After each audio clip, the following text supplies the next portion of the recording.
What is good, guys? It is Reed and welcome back to an awesome tutorial. Today we're going to be learning a card switch, a control, a move that you can use so well with your double lifts, a move to replace your top changes, just such a versatile move. This is a move I call the killer switch. It's a card switch, it's a control, it's really whatever you want it to be, and it looks really cool, it's really clean, it works super well intertwined with the drop switch too, a move that I've taught. Go check out, that is an incredible move. And again, these all work together. This is a move to help improve your double lifts, so is the drop switch, and so together this just creates such, you use the killer switch and then you go into the drop switch and then you have the cleanest looking double lift sequence ever, and it's just super awesome. So you guys will see what I mean in a second, but killer switch is super versatile. A little bit of inspiration and history on how I came up with this move. It was something that I wanted to do to replace the top change, because at the time when I created this, I didn't love the top change. Now I kind of like it, but so I wanted something different, and I wanted something to be able to solve the problem of when you're holding a single playing card that maybe someone signed or something like that, and you need a double. So normally you can do a top change, and then you have your double with their card.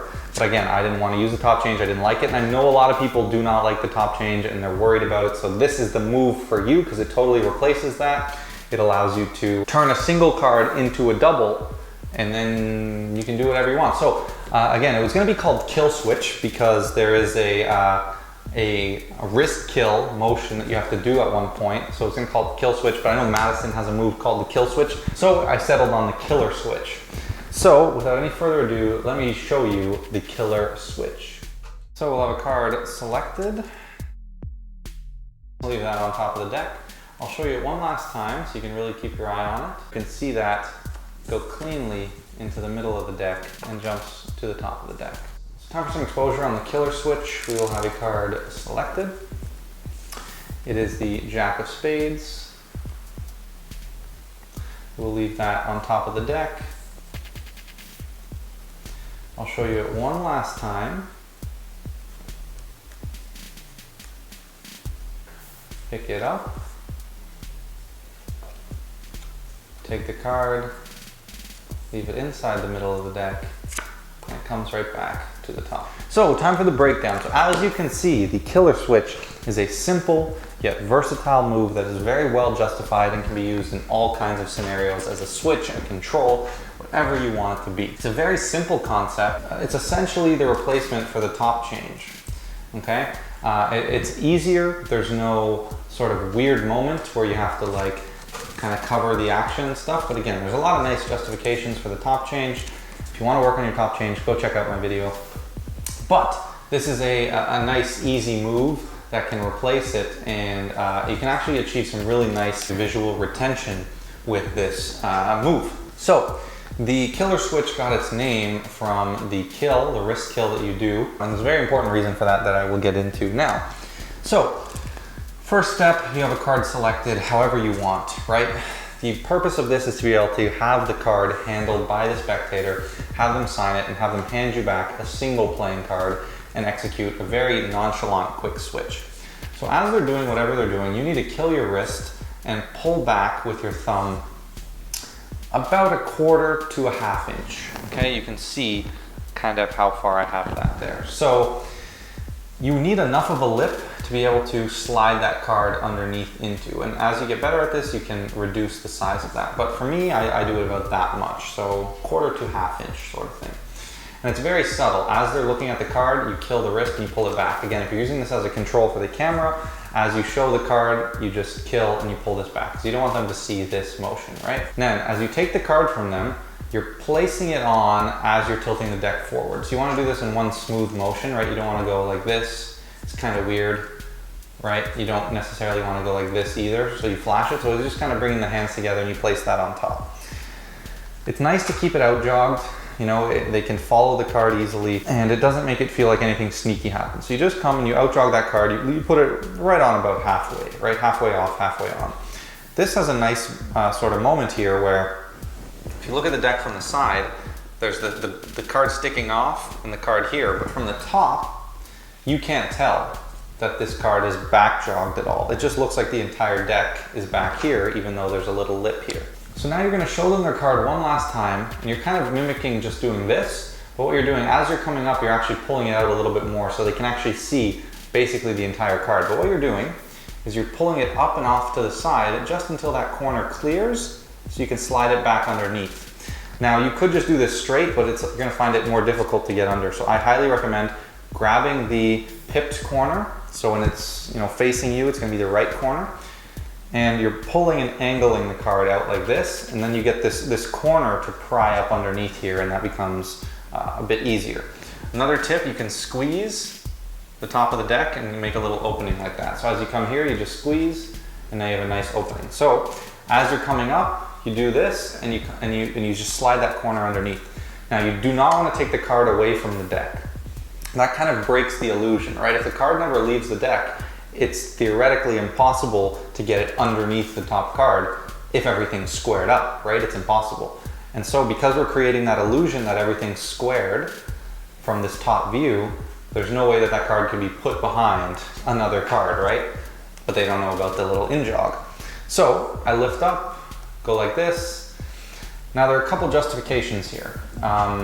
You don't really have to say anything. You just say, all right, I want you to see your card one last time, and that's all it takes. A really nice justification is saying, I want you to see your card one last time. You can see your entire signature. And so when you pull it out, it makes sense why you're pulling it out more than just this, so that they can see their whole signature, right? So you say, I want you to see your card one last time. Here's the whole signature. You can see that, right? So you can even kind of go up and say, here, look, actually, make sure you can see the whole signature. That's really your card. And that totally justifies why you're pulling out the card more than just holding it up like this, right? I want you to see the whole card. I want you to see your signature. So that's really nice. And that's kind of how I say it. I'll usually just say, I want you to see your card one last time, see the whole signature and everything. And that's that.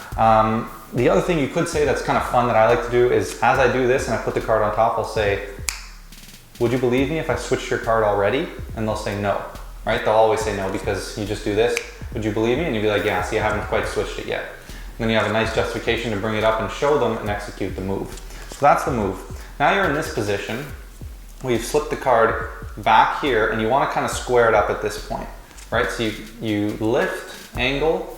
Once you get underneath, you square up and you just kind of use this middle finger and thumb will help you slide that card into the slot, right? Get it nice and squared, right? So it's just one nice fluid motion and you get the card roughly where it was before, but now it's underneath that card. So now there's two options. There's an easier method, which I don't like as much, but it is easier and it still does totally fly. And I will talk about that in the other uses and ideas. But in this, I'm gonna teach the sort of original, the really nice convincer method. So that's what we're gonna do here.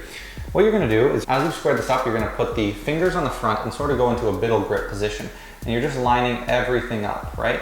So that thumb reaches back to correct the in jog and the fingers reach back to push in the out jog, right? As you do this, you're gonna pull up on the card here a little bit because now this is underneath, right? So as you close, you pull up slightly, right? And this is all under the action of coming down like this. Pull up slightly, and now you can pick up both cards as a double in sort of this biddle grip, right? So that's super, super nice, right? And so this is the moment, this is very important. You want to establish a bit of a visual retention. So you want to time this so as you come down, everything's squared up and they see the final moment where things are squaring up. So you see this and you lift away. And that establishes that visual retention that is really their card, because look how good that looks. But it's switched it for a double now. You can see how killer that is, right? If you just go like this, you kind of lose that visual retention. I mean, it's not bad. It's still, right? When they see this on top and you show them like this, and then you pick up like this, it's not bad, but I think it's a lot better when you get that nice visual moment and they see you pick up that card from the deck, right? Like just think about how clean that looks. And you've switched out their card, right? Like it's so clean that way. So that's super important to establish that visual retention. That really makes this control killer, right? And it's just about timing it. So as you come into view, you square everything up and you pull the card away. So it's just kind of show, boom, and then you can do whatever you want from there. So once you are in the position where you've picked up the card in biddle grip, there's a few things you can do, and this is based on your preference.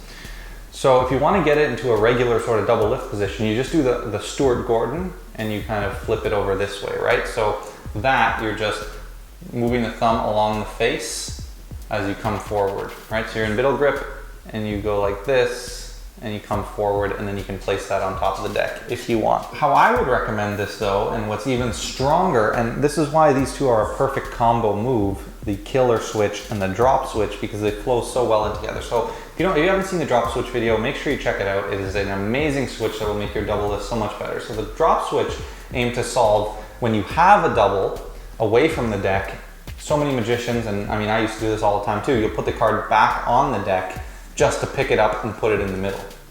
You know, why wouldn't you, if you had a card, you would take it and put it in the deck. You wouldn't take it, put it on top, and then put it in the middle. So the drop switch aimed to solve that. And the drop switch, you take the 2 of clubs and you can leave it in like that, and it controls to the top. So the drop switch is basically done out of middle grip, and that's why these flow so well together. So as you do this, remember we're picking up in middle grip.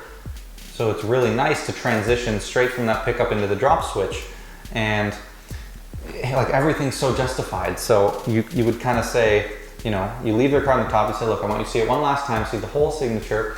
Look, your eyes aren't playing any tricks on you. And then you tilt over. Remember in the drop switch, I like to have that, I like to point, show them this is their card, so then I have the reason to turn back like this. You turn to the right, so you have a motivation to turn back to the left, and that helps cover the move. I know Madison's put a bunch of dropping stuff out, so if his videos might help you with this too. It's similar mechanics, different ideas. He kind of goes like this. This one for me is better for standing up and stuff. You kind of need a table a lot of the time. You don't need one, but this feels a lot better for me, my drop switch and the way I do it. And but Madison's got a nice cool ideas if you need a bit of help with some of this, and you didn't find my drop switch video, got what you need. But remember, you say you point, that gives you justification to open up. You point and you say, I just want you to prove your eyes aren't playing tricks on you. And now when you come back, as this comes into view, you're gonna spring this card onto the top of the deck, and you can now take this and insert it into the middle or whatever. And think about how clean of a control that is. Signed playing card on top of the deck. They handled it, so it's only one card. You show it to them, pick it up one last time so their eyes aren't playing tricks on them, and you don't bring that card anywhere near the deck. You just put it right into the middle, and yet their card is still controlled to the top. That isn't one of the cleanest control sequences ever. I mean, I don't know what is. And these controls were all devised to be used in the street magic context, when you're surrounded, when you're standing. You don't need a table, and that's really the purpose here, right? Some people get worried about the top change, which can work totally surrounded too, but this one is just, you know, this one just works so nicely together with the drop switch. These are all moves that can be done in the hands, and really, really nice. So that is essentially the switch. I'll go over it again super quick. You show, you kill the wrist, pull back with the thumb, place this on top about halfway. As you show them their card one last time, you pull up to the side, use the corner to get under here, straighten up. So that happens. So this next move happens all in one motion, right? You come up, do this, then as you come back, you're transitioning to a middle grip, and you're pulling up a bit on this front card to get a hold of that double. And now you can go and, you know, execute whatever you want to do with the double lift. So just be careful. You want that last move to be all smooth. So you come up, you push it in, and you come down and pull off all in one motion. And now you can go into Stuart Gordon if you want, and do whatever you would normally do with a double that you've now loaded from a signed single playing card handled by the spectator. So in terms of some subtleties, some of the things that work really nicely with this move, you know, you don't want to just take the card like this and say, look, I'll show it to you one more time and then do it. I really would recommend when you do this and you put the card on top, you show this moment of the card being on the top of the whole deck. That really sells this, and when you don't take the card off the deck, in their mind it's impossible for you to get that card underneath because they don't know about the in-jog. So I wouldn't recommend you just take it like this and then you go like this and kind of do that. It also ruins the justification. So you really want to come down. You don't even bring attention to this. You just put this on top of the deck and you say, let me show you your card one last time. So then it all makes sense. And they have this subtlety of seeing this here. And then of course, another great subtlety is after you've done it, because you can, show the face one more time, and that will just make them believe that you only picked up that top card, you only have one card, all of these things. Super, super important and nice subtleties here. Body language for this move, you want to be smooth, and it's really important that that move right here, where you come from this to this, is one fluid motion. And then if you want to transition into the drop switch, it's all just buttery smooth, and it's all justified. Work a bit on the scripting, but again, it's super easy. They pick their card, you just say, all right, I'll leave that there. Actually, here, I'll show you one last time, just so your eyes aren't playing tricks on you, and then you go into the move. Some other uses and ideas here. Now, I mentioned this is a great replacement for the top change. Anything you can do with the top change, you can do with this. And again, I know the top change freaks a lot of people out because you have this big motion that is, you know, super sort of, you need to point at something to cover it or whatever. And top change totally flies, guys. Like, you know, if you go and you point at something and it doesn't even look like I'm doing anything when you bring this hand up in the way and all that stuff. But this is one of those moves that if the top change scares you or if you find it difficult, this move will solve, and you can do anything you want that you could do with a top change, right? Because you just loaded a double, you switched in the cards. So in the top change where you might have the 6 of spades and you leave it in the middle here and it comes to the top, you do the exact same thing with this move where you take the 6 of spades and you show it here, right?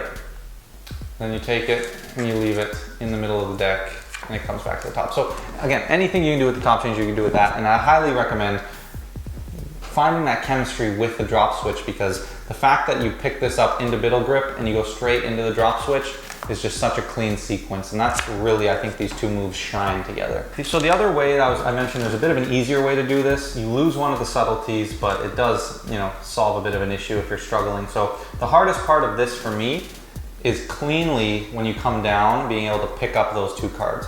So if you're struggling, I'm telling you guys, just pull up on this card. As you're squaring, you pull up and you lead with this, right? Don't try to pull up at the back because you might get more than one card or whatever. But when you come here and you pull off this way, right? I'm pulling off top down. I'm kind of rolling back top down.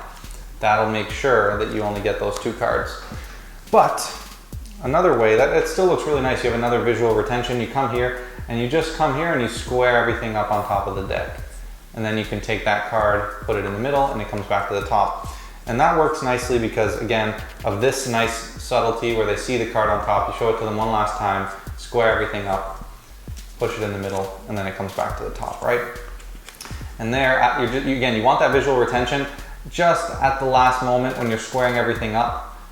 Remember, get your thumb back here to fix this card too, and you're just squaring everything up like that, and now they believe their card's still on top, so you can take it, put it in the middle. You lose the moment where you get to show the face of the card, but, you know, different contexts, this actually might be advantageous. Like if you're gonna, you know, like I was saying with the top change, you might come here, put the card in the middle, and you never show that face a second time. You can't, right? Because you've done the switch, so you can't. So that might be a good situation here where you take the card on top here and you show it one last time, and you take it and you put it in the middle, and it sort of mimics the same thing.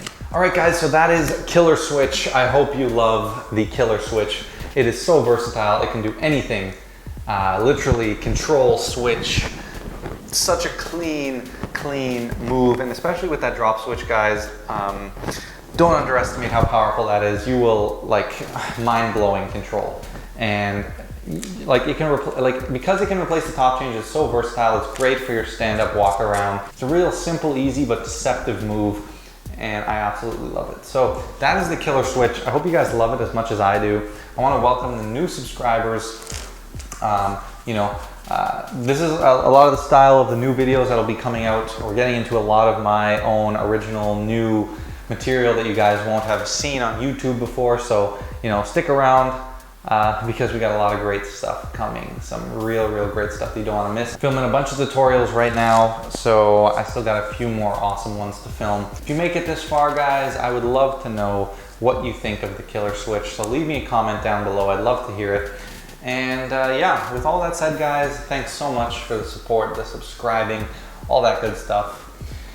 And with all that said, don't forget to like, comment, subscribe, and I'll catch you guys in the next video.